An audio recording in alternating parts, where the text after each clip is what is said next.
Bienvenidos al curso de álgebra lineal.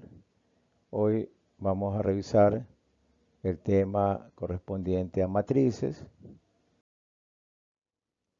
Vamos a ver en esta parte cómo está constituida una matriz. En primer lugar se la representa con la letra mayúscula del alfabeto y se puede ver aquí con los colores en cuanto tenemos en la primera fila 1, 2 y 3, la segunda fila 1, 2 y 3 de color azul y 1, 2 y 3 la tercera fila de color rojo. De igual manera nosotros podemos visualizar las columnas que son eh, conformadas como las columnas de una casa, ¿verdad? Entonces la primera columna va a ser identificada con todos los que están conformados, sus elementos, con el número 1. De tal manera que tenemos la primera columna, primero amarillo, después la sigue conformada por todos los números 1, el azul, y el rojo también con el número 1. Entonces podemos también distinguir la otra columna, la número 2, conformada por todos sus elementos que conforman el número 2. Y la tercera columna que está conformada por todos los números 3. De esta manera podemos decir que existen aquí 9 elementos con los cuales esta matriz estaría conformando esos elementos.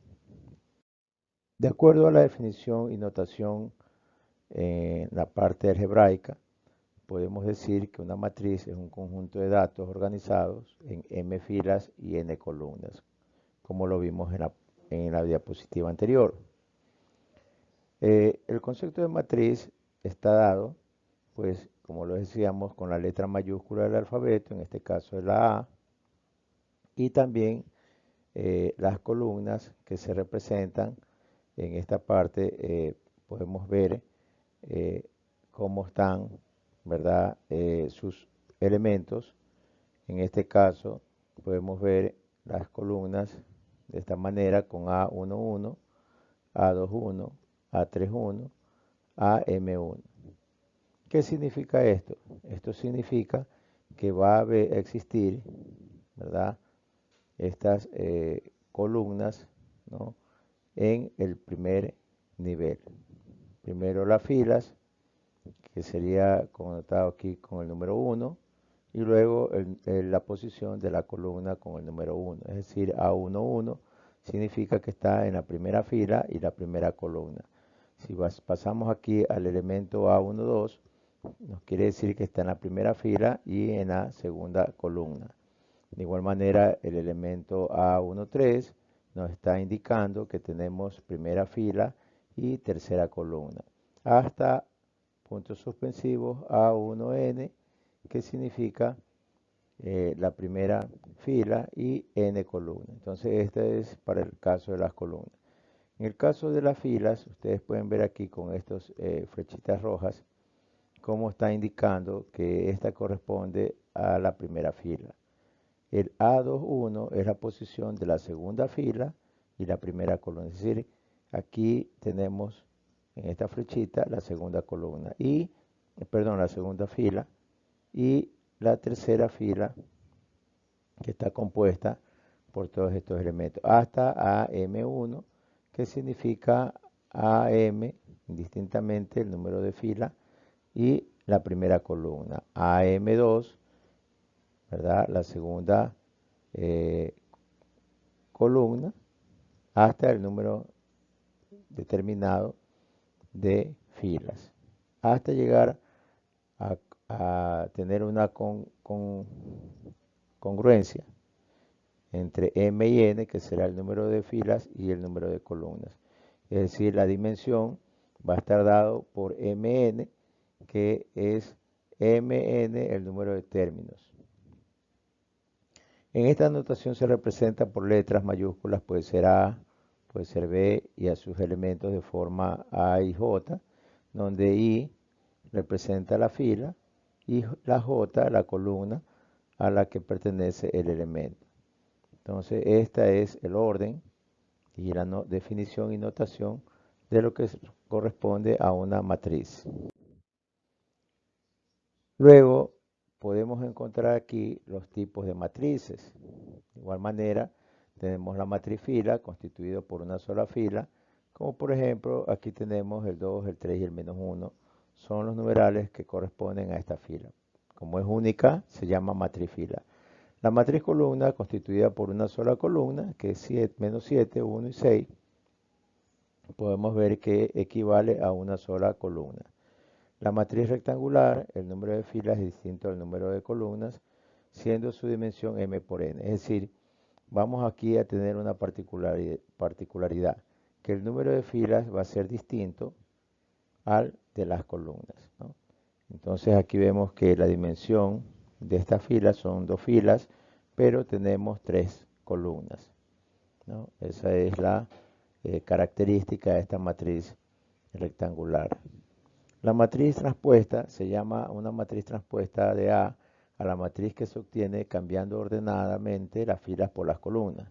Podemos ver aquí en el ejemplo la matriz A igual a conformada por estos elementos. En este caso ya podemos decir que es una matriz de 3 por 3 porque tiene 3 filas y 3 columnas, ¿no? La transpuesta, que aquí se ve la A y una T elevada a la T pequeñita, ¿no? Aquí se puede divisar una T arriba de la A, ¿no?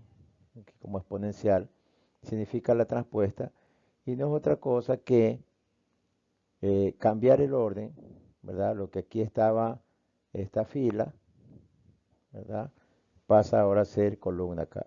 2, 3, 0, 2, 3, 0, 1, 2, 0, 1, 2, 0 y 3, 5, 6, 3, 5, 6. Es decir, transpuesta quiere decir cambiar el orden, ¿no?, de filas por las columnas.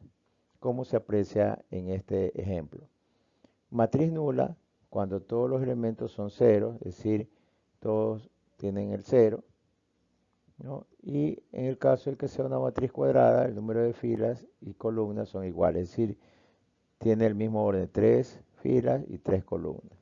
O puede ser 4 filas y 4 columnas, de forma tal que todo sea igual, el número tanto de filas como de columnas.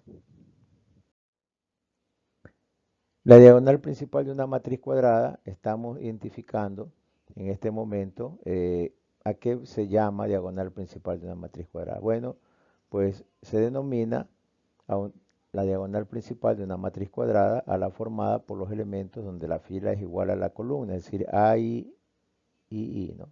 Entonces aquí podemos ver A, N por N, ¿no? Se puede ser, aquí tenemos la primera columna, ¿no?, donde sus elementos están conformados de forma tal que sean iguales. Aquí esta matriz, por eso es una matriz de forma cuadrada. Y podemos ver aquí en el ejemplo, menos 1, 7, 0 y 17, la primera fila. La segunda fila, 12, menos 3, 8 y 6. La tercera fila, 2, 9, 3 y menos 4. La cuarta fila, 15, 6, 1 y 0. Es decir, tenemos aquí 4 filas y 4 columnas, ¿no?, conformadas aquí de esta manera. Ustedes pueden observar menos 1, 12, 2 y 15, la primera columna. La segunda columna 7, menos 3, 9 y 6. La tercera columna 0, 8, 3 y 1. Y la cuarta columna 17, 6, menos 4 y 0. Bien, ¿cómo identificamos la diagonal principal? Partiendo desde el primer elemento, ¿verdad? Aquí el elemento que conforma sería el elemento A11 hacia, diagonalmente hacia el elemento ANM, es decir, hacia el último de sus elementos. Y entonces esto es lo que se considera, ¿verdad?, a todos estos elementos, sean los numerales menos 1, menos 3, 3 y 0, la diagonal principal. Luego vemos aquí en esta parte los tipos de matrices que se dan en matrices cuadradas. Tenemos la matriz triangular superior, los elementos situados por debajo de la diagonal principal son ceros.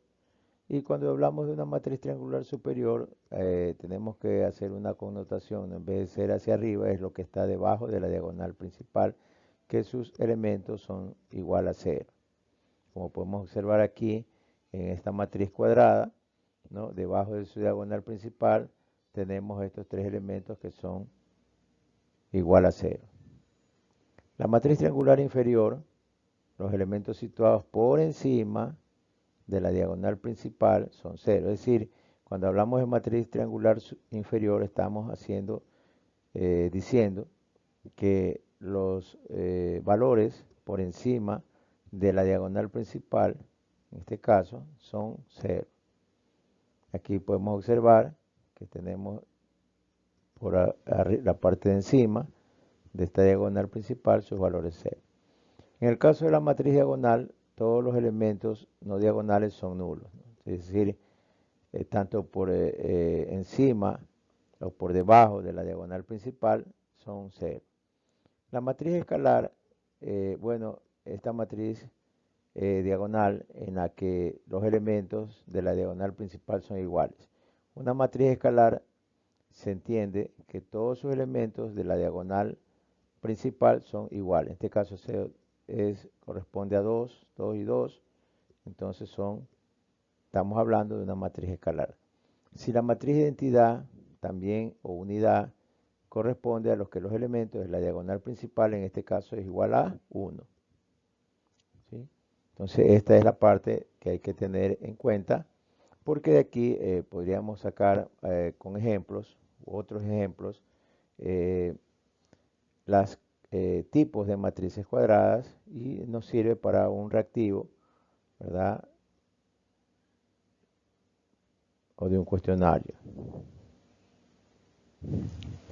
Bien, aquí tenemos en este caso los tipos de matrices cuadradas de su forma regular. Matriz regular es una matriz cuadrada que tiene inversa, como lo vimos en el caso del ejercicio anterior. La matriz singular no tiene matriz inversa, entonces esto pasa de regular, que sí tiene, singular, que no la tiene, más la matriz inversa. La matriz dependente, que es a al cuadrado igual a a. La matriz involutiva, a cuadrado igual a 1, ahí, involutiva. Matriz simétrica, matriz cuadrada que verifica a igual a la transpuesta. Y matriz antisimétrica o hemisimétrica también, matriz cuadrada que verifica a la transpuesta negativa, menos la A transpuesta. Y la matriz ortogonal, que es igual a por A la transpuesta, que es igual a la matriz involutiva. Ok, entonces esto realmente es lo que tenemos que identificar en este caso que estemos trabajando con este tipo de matrices cuadradas. Aquí existe una pregunta en donde se hace que las siguientes matrices son identidad y no identidad. ¿Cuál es de identidad? Pues podemos aquí ver en todos estos casos, ustedes sabrán responder, ¿verdad? En base a la descripción que hemos dado de los tipos de matrices, en el caso de la identidad, a la que corresponde, en este caso, estos tipos de matrices. Eso queda para que ustedes puedan responder en base a lo que estamos aprendiendo. Luego tenemos aquí una tarea práctica en la identificación de los tipos de matrices que acabamos de observar. Realizar con ejemplo los tipos de matrices que usted conoce y describa sus partes, así como también identificar la diagonal principal según sea el caso, ¿no? De la matriz cuadrada. Bien, de esta manera también tenemos la rúbrica de evaluación con la que hemos venido trabajando y sirve para que ustedes puedan hacer sus ejercicios, hacer sus presentaciones de la mejor manera. Bien, muchas gracias por su atención. Eso ha sido todo por el día de hoy. Muchas gracias.